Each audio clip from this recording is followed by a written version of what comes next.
Hi guys, अस्सलाम वालेकुम। तो कैसे हैं मेरे वीयू के परिंदे? मैं उम्मीद करता हूँ सब खैरियत से होंगे। फिजिक्स 101 शॉर्ट लेक्चर सीरीज यानी कि हर एक जो लेक्चर है उसके जो शॉर्ट क्वेश्चन हैं उसके ऊपर मैंने एक वीडियो बनाई है कि जो पॉसिबल शॉर्ट क्वेश्चन बनते हैं हर लेक्चर के अंदर वो आप कवर कर लें ताकि आपको इधर उधर की चीजें नहीं करनी पड़े अगर फिजिक्स मुश्किल है। यहाँ पे देखिए, आपको ये जो आपकी बुक दी हुई है इस बुक को गौर से देखें। लेक्चर नंबर 23 है इलेक्ट्रोस्टैटिक। इसके अंदर उसने क्या पूछना है आपसे, आपको पता होना चाहिए कि चार्ज क्या होते हैं, ठीक है। आपको पता होना चाहिए कि स्पेस क्या होता है, मतलब ये चीजें जो भी मैं बता रहा हूँ इसको नहीं, मैंने जो फाइल नीचे आपको दिखानी वही आपने करना है। आपको पता होना चाहिए कि ये फील्ड क्या होती है, आपको पता होना चाहिए कि डेंसिटी क्या होती है, चार्ज डेंसिटी, ठीक है। आपको ये बात पता होनी चाहिए कि इसके अंदर जो शॉर्ट क्वेश्चन बनते हैं कूलम्स लॉ जो है वो क्या लॉ है, ठीक है। ये पता होना चाहिए। फ्लक्स क्या होता है ये आपको मालूम होना चाहिए, ठीक है। उसके बाद आपको ये फार्मूलाज वगैरह जो हैं ये आपने करने हैं, ठीक है। तो इसके ऊपर मैंने एक शॉर्ट लेक्चर जो है वो बना दिया जिसके अंदर आपके सारे शॉर्ट क्वेश्चन कवर हो जाएंगे। लेक्चर नंबर 23 है, इसके अंदर देखिएगा लेक्चर नंबर 23 के अंदर वो पूछ सकता है कि फील्ड क्या है। फील्ड बेसिकली ई होती है ना, वो कहता है कि इलेक्ट्रिक फील्ड क्या है हमारे पास, इसको ई से ज़ाहिर करते हैं। व्हाट इज इलेक्ट्रिक फील्ड, या इलेक्ट्रिक फील्ड कह दो या सिंपल फील्ड कह दो, क्या है। डेफिनेशन में लिख the space region around a charge in which it exert electric force on the other charge is called electric field।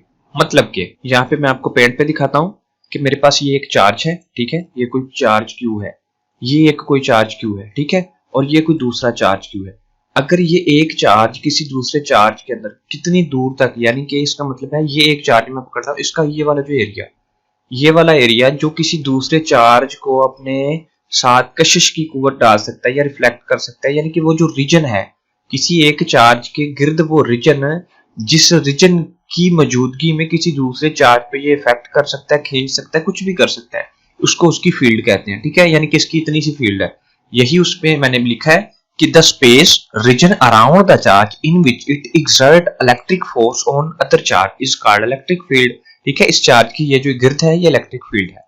उसके बाद इसका फार्मूला होता है E is equal to force per unit charge is known as electric field। आप इसकी definition कुछ इस तरह से भी कर सकते हैं, फोर्स पर unit charge is known as electric field, ठीक है। एक क्वेश्चन क्लियर। चार्ज डेंसिटी क्या होती है, ये जो चार्ज होता है हमारे पास इसके गिर्द जो चार्ज डेंसिटी होती है, यानी कि डेंसिटी का मतलब है वो कितनी गहरी है, यानी कि कितनी उसकी डेंसिटी, यानी कि चार्ज की फील्ड कितनी मजबूत है। डेंसिटी मतलब आप दूध है आपके पास, मक्खन है, वो कितना, मतलब अक्सर जो हमारे पास मक्खन नहीं, शहद की डेंसिटी ज्यादा होती है, यानी कि वो गाढ़ा होता है, दूध की कम होती है। इसी तरह से चार्ज डेंसिटी बेसिकली क्या होती है, चार्ज डेंसिटी तीन तरह की होती है हमारे पास। वॉल्यूम की चार्ज डेंसिटी होती है, सरफेस की होती है और लेंथ की। तो बेसिकली सबसे पहले नॉर्मल डेफिनेशन लिखिए, the charge density is the amount of the electric charge, यानी कि इलेक्ट्रिक चार्ज की वो अमाउंट है, यानी कि कितना ज्यादा करंट है उसके अंदर, कितनी ज्यादा फील्ड है, जितनी ज्यादा फील्ड है उतनी डेंसिटी ज्यादा है, जितनी कम है वो पतली डेंसिटी है, ठीक है। यहाँ पे charge density is the amount of electric charge per unit length, किसी एक पर यूनिट लेंथ में या किसी पर यूनिट सरफेस पे या पर यूनिट वॉल्यूम में, इसको चार्ज डेंसिटी कहते हैं, ठीक है। Charge density is amount of electric charge per unit length, surface area और volume is known as charge density. अगर वो एरिया का पूछेगा तो ये अपने एरिया बता देना, सरफेस का तो सरफेस और लेंथ का। तो यहाँ पे मैंने इनको क्लियर भी किया। Volume charge density Greek word है ना, यानी कि ये रो, इसको रो कहते हैं, ये एक ग्रीक वर्ड है, ठीक है। और is the quantity of charge per unit volume. अगर उसने वॉल्यूम का पूछा तो आपने सिर्फ एक ही लफ्ज कहना पर यूनिट वॉल्यूम। उसने अगर सरफेस का पूछा है तो ये उसका सिंबल है। ये सिंबल बहुत ज्यादा जरूरी है, इनको आपने अच्छे से याद रखना, ठीक है। तो is the quantity of charge, ठीक है, पर यूनिट। क्वांटिटी लाजमी कहना है आपने, अमाउंट कह दें या quantity. Is the quantity amount of charge per unit area, ठीक है। अगर पर यूनिट एरिया है तो ठीक है, इसको आपने कहना है सरफेस, यानी कि एक गोल सा कोई हमारे पास फुटबॉल है तो उसके किसी एक हिस्से पे, तो इसको मेजर किया जाता है कूलम्स पर मीटर के अंदर, ठीक है। इसका ये मैंने लिख दिया साथ में। लीनियर चार्ज डेंसिटी है, ये उसका सिंबल है, ठीक है, लीनियर चार्ज डेंसिटी का। Is the quantity of the charge per unit length, अगर लेंथ के लिए है तो लीनियर है, ठीक है। इसको मेजर किया जाता है कूलम्स पर मीटर में, जैसे कि ऊपर है कूलम पर मीटर में।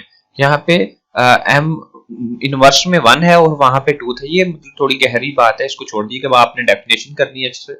यहाँ पे आपकी बुक के अंदर उसने क्या डेफिनेशन दी है, मैंने आपको इजी डेफिनेशन बताई है कि charge amount of charge per unit area या लेंथ या कुछ भी। तो यहाँ पे उसने बोला आपकी बुक के अंदर, यहाँ पे मैं बुक दिखाता हूँ आपको, यहाँ बुक के अंदर उसने आपको ये बताई है किस हिस्से में, मैं बता रहा हूं अभी आपको। ये देखिएगा, ये उसने बताई है आपको बुक के अंदर, ये वाला पोर्शन, ठीक है। यहाँ पे बुक के अंदर उसने बताया कि when charge are continuously over a region line surface, यानी कि सारी चीजें उसने बता दी। Inside a sphere we must specify charge density, हमें चार्ज की डेंसिटी को स्पेसिफाई करना है। ये डेफिनेशन नहीं थी। Depending upon how many dimension है, ये डिपेंड करता है कितनी डिमेंशन है, ठीक है। तो इसकी डिमेंशन क्या है, linear charge, surface charge, volume charge. तो यहाँ पे मैंने यही बात ये क्लियर कर दी है, ठीक है। और ये आपने डेफिनेशन ये वाली करनी है, और नीचे जो इसके यूनिट है कि उसने बोला कि कितनी डिमेंशन है, वो बुक के अंदर देखें। उसने बुक के अंदर आपको पूछेगा कि हाउ मेनी डिमेंशन है किसके अंदर, डेंसिटी के अंदर। तो आपने उसको बता देना है कि there are 3 dimension, linear charge density, surface charge density और वॉल्यूम चार्ज डेंसिटी। तो ये इतनी सी सिर्फ आपने लाइन कर लेनी है, और ऊपर की डेफिनेशन वेरी इजी। उसके बाद उसने आपसे पूछना है what is the Coulomb's law. यहाँ पे ये सारा कुछ छोड़ देना है, ये एक्चुअल में है तो इंपॉर्टेंट कंसेप्चुअल पर्सन के लिए, जो बीएस फिजिक्स कर लें उन लोगों के लिए, लेकिन जो सिर्फ पास करना चाहते हैं वो सिर्फ मुझे फॉलो करेंगे। हम यहाँ पे ये सारा कुछ छोड़ के आपने करना है कूलम्स लॉ, ये वाला। तो कूलम्स लॉ बेसिकली क्या है, डेफिनेशन मैंने लिख दी है, the force between 2 point charges is directly proportional to the product of the magnitude of the charge and inversely proportional to the square of the distance between them. यानी कि हमारे पास ये जो एक चार्ज दिया हुआ है Q1 और Q2, थोड़ा जूम करके आपको मैं दिखा देता हूं। हमारे पास ये जो चार्ज है Q1 ये वाला और Q2, ठीक है, इसका जो हासिल ज़रब है, यानी कि इसका जो प्रोडक्ट है वो डायरेक्टली प्रोपोर्शनल है फोर्स के, ठीक है। और इनवर्सली प्रोपोर्शनल है, यानी कि यहाँ पे देखिएगा इनवर्सली प्रोपोर्शनल है हमारे पास किसके, 1/r², यानी कि जो उनके दरमियान में डिस्टेंस बिटवीन देम, दोनों चार्जेस के दरमियान जो डिस्टेंस है उसको r² कहते हैं। एक का r और दूसरे का r², ठीक है। डिस्टेंस बिटवीन देम यानी कि दोनों के दरमियान जो डिस्टेंस है उसके इनवर्सली प्रोपोर्शनल है। फिर दोनों इक्वेशन को इकट्ठा करके यानी कि ये ऊपर रख ली, इसको नीचे रख लिया, तो Q1 Q2 और r² यानी कि इनको कंबाइन कर दिया। फिर ये डायरेक्टली का साइन खत्म करने के लिए मुझे यहाँ पे k चाहिए था कुछ, ठीक है, कांस्टेंट k कांस्टेंट चाहिए था, तो मैंने एक k लगा दिया, k कांस्टेंट है, ठीक है। यहाँ पे Q1 और Q2 और सेम फार्मूला। यहाँ पे जो k है इसकी वैल्यू होती है 1/, इसको मैं थोड़ा सा बड़ा कर देता हूँ ताकि आपको ज्यादा अच्छे से समझ आ जाए। k की वैल्यू हमारे पास होती है 1/4 पाई एप्सिलॉन नॉट, और ये जो एप्सिलॉन नॉट की वैल्यू है ये 8.85 और 10⁻⁻12 कूलम, और ये सारा कुछ लिखा है यहाँ पे, ठीक है। ये किसकी है, एप्सिलॉन नॉट की। यहाँ पे एप्सिलॉन नॉट की वैल्यू डाली, पाई की वैल्यू डाली, 4 की वैल्यू डाली, और जो सोल्यूशन आ जाएगा k का वो ये आ जाएगा, ठीक है, k का सोल्यूशन, यानी कि 9 मल्टीप्लाई 10 की पावर जो है 9, ठीक है, ये k की वैल्यू आ गई। तो ये k की वैल्यू हम यहाँ पे पुट करेंगे इस k की जगह पे, ठीक है।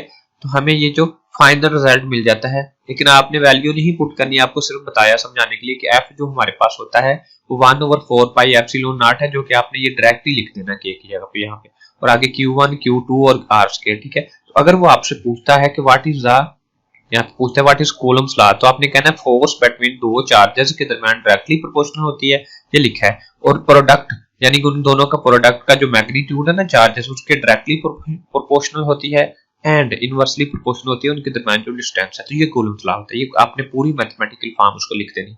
अगर फर्ज करें कि वो आपको कुछ भी पूछता है, कोई भी क्वेश्चन वो आपसे पूछता है, आपको उसका कुछ भी आता है, अगर आपको एग्जैक्ट आंसर भी नहीं आता, तो आपने जो आपको ये मैं डेफिनेशन बता रहा हूँ, आपने ये डेफिनेशन लिखनी है और एंड पे 2-4 ऐसे फजूली लाइन लिख देनी है, वो समझ आएगा भाई बंदे के पास नॉलेज है, ठीक है। उसके बाद व्हाट इज द फ्लक्स, यहाँ पे नेक्स्ट जो क्वेश्चन है, यहाँ पे हमारे पास flux of the any vector field is the, यहाँ पे पर्टिकुलर इंपॉर्टेंट कंसेप्ट है, ठीक है।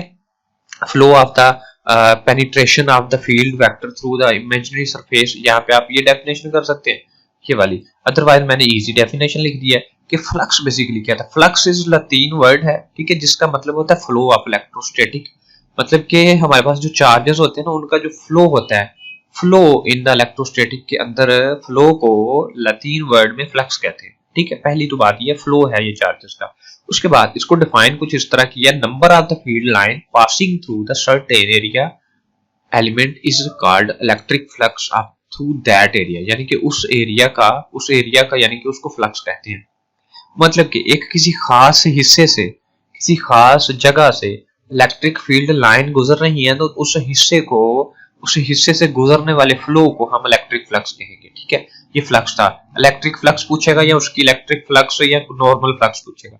इसका फार्मूला यहाँ पे दूसरी डेफिनेशन है, काफी इजी, कि हमारे पास ये जो E है फील्ड और ये जो एरिया है electric flux through the an area is defined the scalar product. Scalar product के अंदर ना ये जो डॉट होता है scalar product of the electric field intensity और जो वेक्टर एरिया है, तो इसको E डॉट ए यानी कि प्रोडक्ट है E डॉट ए लिख दिया तो इसको फ्लक्स कहते हैं। यहाँ पे डॉट को खत्म करने के लिए हम cos थीटा लगाते हैं, ठीक है, ये नॉर्मल था। अगर वो पूछता है flux for the close surface तो आपने लिख देना है कि Q ओवर यहाँ पे हमारे पास एप्सिलॉन नॉट जो है इसको आपने लिख देना है Q ओवर एप्सिलॉन नॉट, ठीक है।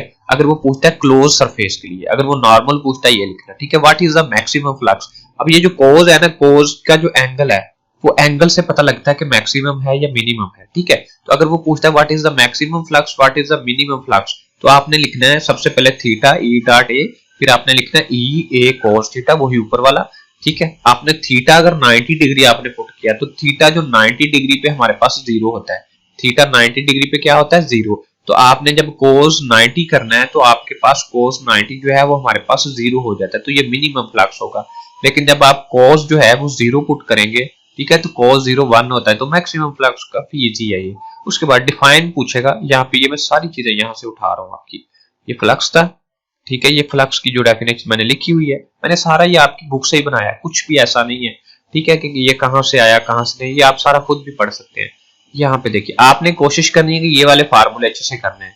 मैंने सीधे सीधे साफ साफ फार्मूले लिखे हैं जो कि इंपॉर्टेंट तरीके से, यहाँ पे उसकी मैंने आगे फर्दर जो डेरिवेशन की हुई है वो नहीं लिखी, आपने इनको भी देख लेना, ठीक है। यहाँ पे ये देखे सारा, ये चेक करें।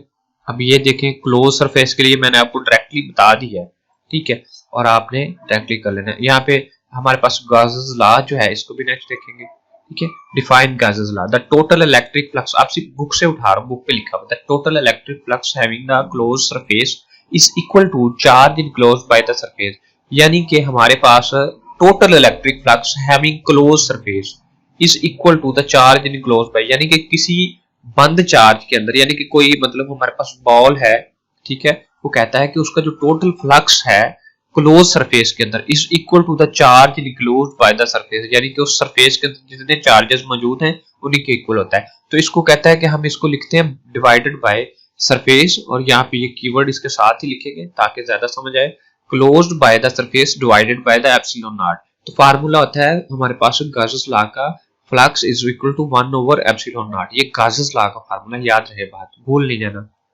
उसके बाद पूछेगा what is the flux for the hollow charges, यहाँ पे आपको ये यहाँ पे क्लियर किया, ये बात तो हमारी पहली क्लियर होगी गॉसेस लॉ। ये देखिए आपने यहाँ पे ये वाला फार्मूला भी लाजमी लिखना है अगर आपको गॉसेस लॉ आता है, बाकी ये फर्दर उसकी डेरिवेशन की है, ठीक है, ये आप नहीं भी लिखना चाहें, ठीक है। ये देखिए क्लोज है, ठीक है, और यहाँ पे मेरे पास एक होलो स्फेयर है, उसके मतलब मैं बताता हूँ, ओनली सरफेस के अंदर जो बंद चार्जेस होते हैं उसकी बात करें, नो इलेक्ट्रिक फील्ड है हमारे पास, और ये फार्मूला उसने दिया हुआ है होलो के लिए। मैं बता रहा हूँ आपको कि वो अगर पूछता है what is flux for hollow charges, ठीक है, हमारे पास होलो का मतलब होता है कोई बंद गेंद है ना, वो अंदर से खोखली है, तो खोखला मतलब होता है होलो, ठीक है, खाली को होलो कहते हैं, होल का तो नाम आपको पता होगा।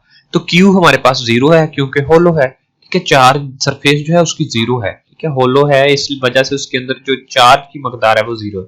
तो पहली इक्वेशन मेरी 1 है, Q is equal to 0। Equation 2 हमारे पास है, अभी हमने ऊपर पढ़ी थी इलेक्ट्रिक फ्लक्स के लिए कि E dot A from electric flux, ये इलेक्ट्रिक फ्लक्स का फार्मूला है, तो E डॉट हमारे पास जो A है ये बेसिकली इलेक्ट्रिक फ्लक्स है, ठीक है।